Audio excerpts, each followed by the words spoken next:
All right, I'm going to do something a little bit different today. So I invented something, well, you probably saw the title of the video, right? I invented something called musical calculus about 6 years back, and I'm going to do this in front of you. I haven't done it in a while.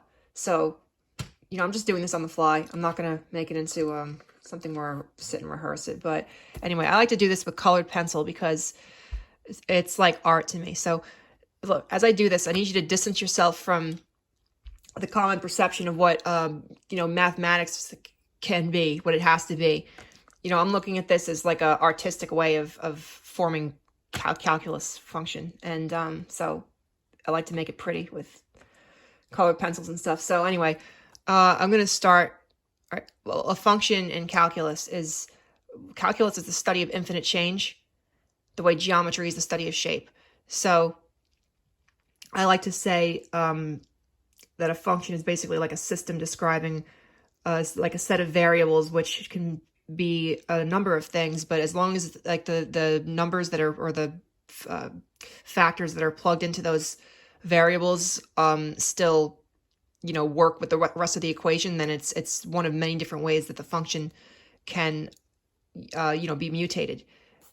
And in a lot of instances, it's like there's like an infinite number of ways to do that function, to plug the numbers into the variables. So let's just call this a mu function, because it's going to be a musical function, and there's already something called a mu function. It's somewhere in mathematics. I think it's called like a Mobius function, something like that, and I don't really know what that is off the top of my head, but that's apparently represented with the lowercase Greek letter mu, so I'm just going to use the uppercase one. So I'm going to start with, I'm going to do my function, and I'm going to say, let's say, so function mu, and then this is how I'm going to do it. So imagine I'm writing a song on the guitar. I'm going to write a calculus function, which is a general idea for a song, which could be many different things, but it's like the outline for a song, basically. Or it could be the outline for a bunch of songs. So I'm going to draw like a lower limit and an upper limit here. So I'm going to write just 0, 0,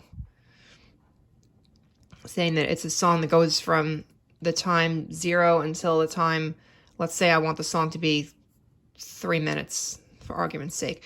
If I wanted to, I could stack a few of these functions together and describe like different parts of the song as like, I could have one be 0 to 1 minute, and then one be 1 minute to 2 minutes, and then 2 minutes to 3 minutes. But I'm just going to do one for this. Maybe I'll do more of these videos in the future. Who knows, maybe. So I'm going to, let's say let me use a different color now. I'm going to have a bunch of chords. I'll just use this one. So let's say I'm going to write a song in the key of, let's just say I'm going to do it in the key of C, because it's the simplest one. That way I don't have to, get into sharps and flats. Key of C has no sharp and flat notes. So I can use the chords. Let's say I'm going to do, let's just keep it simple. So C plus, so C plus A minor plus F and plus G. And then let's say I want to also add some, let's say that's the rhythm guitar part, and I want to add some notes in a not necessarily fixated way, but in a way which can, be however you want it, as long as it fits into these variables. So I'll say, in addition to that, there's like a lead guitar part, and it's using the notes C, and I'm going to have this, I'm going to put this little apostrophe thing up here to represent that these are the notes. So I'm going to say C plus G plus B plus, I guess, just A plus D and E, and let's just say, I'm going to use all 7 notes in the C major scale, so I'll just put the F in too. And then, so those are the basic chords for the song. And now I'm going to, multiply that by, let me get another color. I'm going to multiply this. I'm going to be thinking about how I'm going to record this song now. So let's say I'm going to multiply it by the way I'm going to record through the amplifier. Well, actually, okay, no, I'm going to do that. But also, first I'm going to say, I'm going to describe the settings for the amplifier.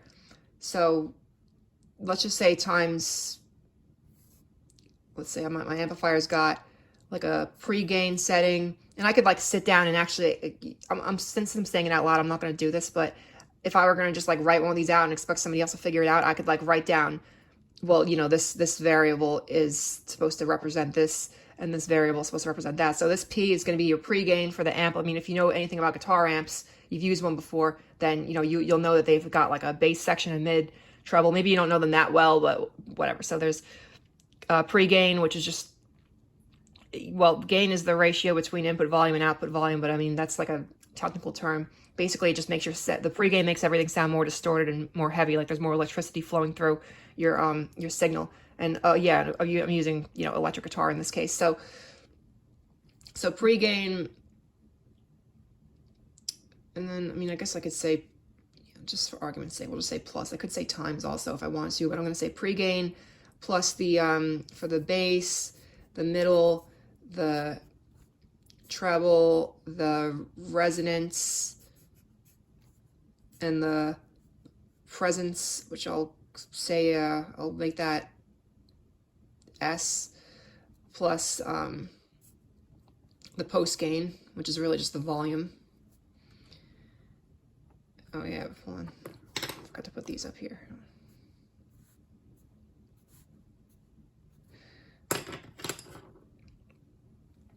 So I've got all those variables in my amplifier. Some amplifiers have reverb in them, but I'm going to say, for argument's sake, this one doesn't. So that's our amp settings, and then I'm going to multiply that by, let's see if I can get another color here. I'm going to multiply that by my, the way I mic up my amp using a microphone. So, I mean, I'm saying, I'm, you know, getting into this from the perspective of somebody who's a music producer. So let's say for my amplifier, I'm going to say I've got distance, the distance from the amplifier, the microphone from the amplifier, and then from the from that distance, I'm going to say I've got a length and a height. So that'll be X and Y. So X and Y. And then, I mean, that's pretty much it for the, you know, I could make it more complicated if I want to, but I've got my, my microphone there, and then I'm going to talk about any effects that I could use in, I mean, you could, you know, make it more and more complicated. I could add effects that are being used in the, in like the signal chain, like guitar pedals and stuff. And for now, I'm not going to make this overly complicated. I'm going to say,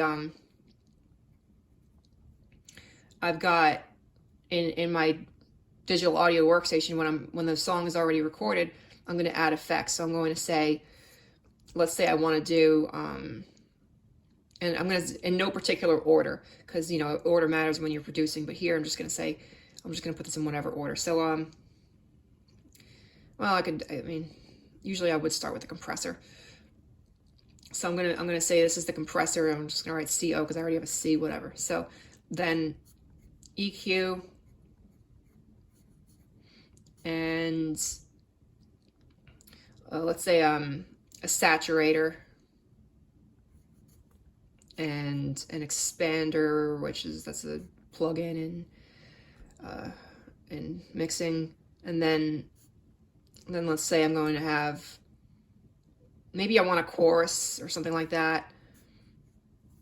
And then maybe just have a reverb. And let's say I have a noise gate. Okay, so there's all your effects. And then I'm gonna grab another color, and then after that, let's say I wanna just have it mastered. Let's say, you know, now I've got my song, I've got the chords, I've got the time is 3 minutes, and I've got my chords all recorded, and I put all my plugins in. So now I'm going to export it to my mastering. I'm going to export the track, and I'm going to master it. So let's just say I've got the song recorded, and I don't know, for the variable, I'll just put T.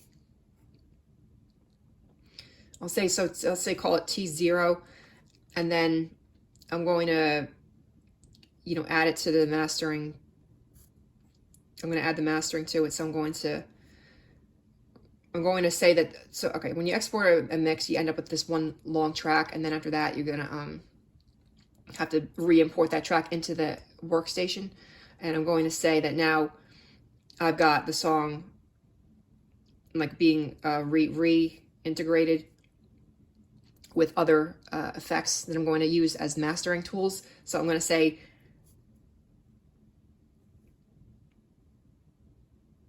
the track, and then I add,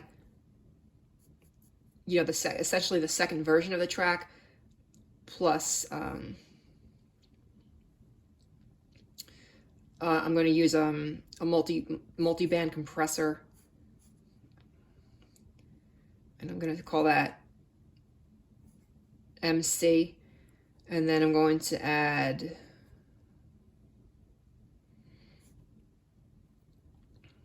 a linear EQ. So I'll just call that LI.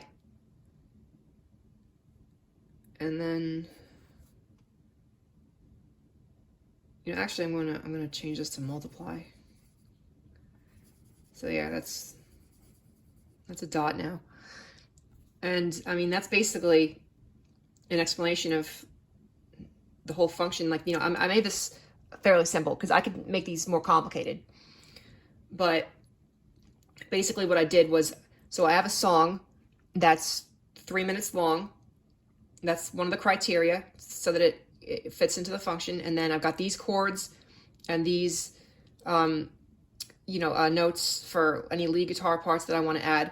And then I've got my amp settings, which, so look, if I wanted to, I could sit and write numbers on these. You know, if I want to make a more complicated one of these, I'm just trying to get the basic idea across, because this is the first time I'm introducing this. So I could say I want this at 6 and I want this at 8, the pre-gain and the bass, and the mids, it could be at whatever, 5.2 something, and the treble could be at 6, and the reverb, the resonance could be at whatever. But, you know, I don't want to get into that right now. So as of right now, it's simple enough to say that any settings will fit into the function, no matter what, you know, what you have the knob set at on your amplifier. And then, you know, you have the distance. If I want to, I could actually have like a measured distance for how far I want the microphone to be from the amp, but that's kind of, I mean, yeah, I'd like to give whoever's making the song a little bit of freedom to figure that out, right? I mean, that's something you figure out on the fly, not while you're writing down something like this. You know, you don't make like a blueprint for something like that. You figure it out while you're doing it. And then you got the, this is just, you know, the exact positioning of the microphone from the amplifier. And then you've got the, you know, all the effects that I added in production. And then I added my mastering phase to explain that after it's finished, I'm going to master it. And so, you know, I could put a big parentheses around that whole thing. So, yeah, a little bit messy, but whatever, who cares? And there's your function. And you can write a song, you can write a whole bunch of songs that fit these variables, and there's, you know, an idea for something that you can make musically expressed through calculus. And it's a new form of calculus. I know somebody out there is gonna be like, oh, that doesn't count as real calculus. That's not real math. You gotta look at this from the perspective of math can be art too, and it's not something that's, you know, art is something that is not constrained to a specific set of rules that could never be broken once they've been set in stone by the first people who did it or whatever. So anyway, that's the idea. I could make more of this if I want to. I could also add other instruments. Like I could make this, this is only for a guitar part, it's, got rhythm guitar and lead guitar. That's what I wrote. But I could add bass guitar, I could add keyboards and, vocals, whatever. And then in that case, I'd have to probably write lyrics, unless it was just one of those, things where you don't have any specific words and you just make sounds. But you could have drums, you could have whatever instruments you want. And then if I did that, of course, I could make this into something that I could make it four, 5, 6 times as big as this, just to make it more complicated, which is, to me, it's like it's an art piece to look at something like that. It's like math, it's music, but it's also just like this, it would be like this big, like a drawing in a sense. And I'm not a painter or anything like that. I'm not really a visual artist at all. I'm a musician. I'm good with audio. I don't consider myself to be a good visual artist at all, but this is something that I see as being that would look like visual art to me, even though it's probably not seen as being normal. It's definitely a little unusual, but who knows, maybe other people will start doing this too one day. All right, so that's my musical calculus thing, and have a good day or night, whatever time it is when you're watching the video. Thanks for watching.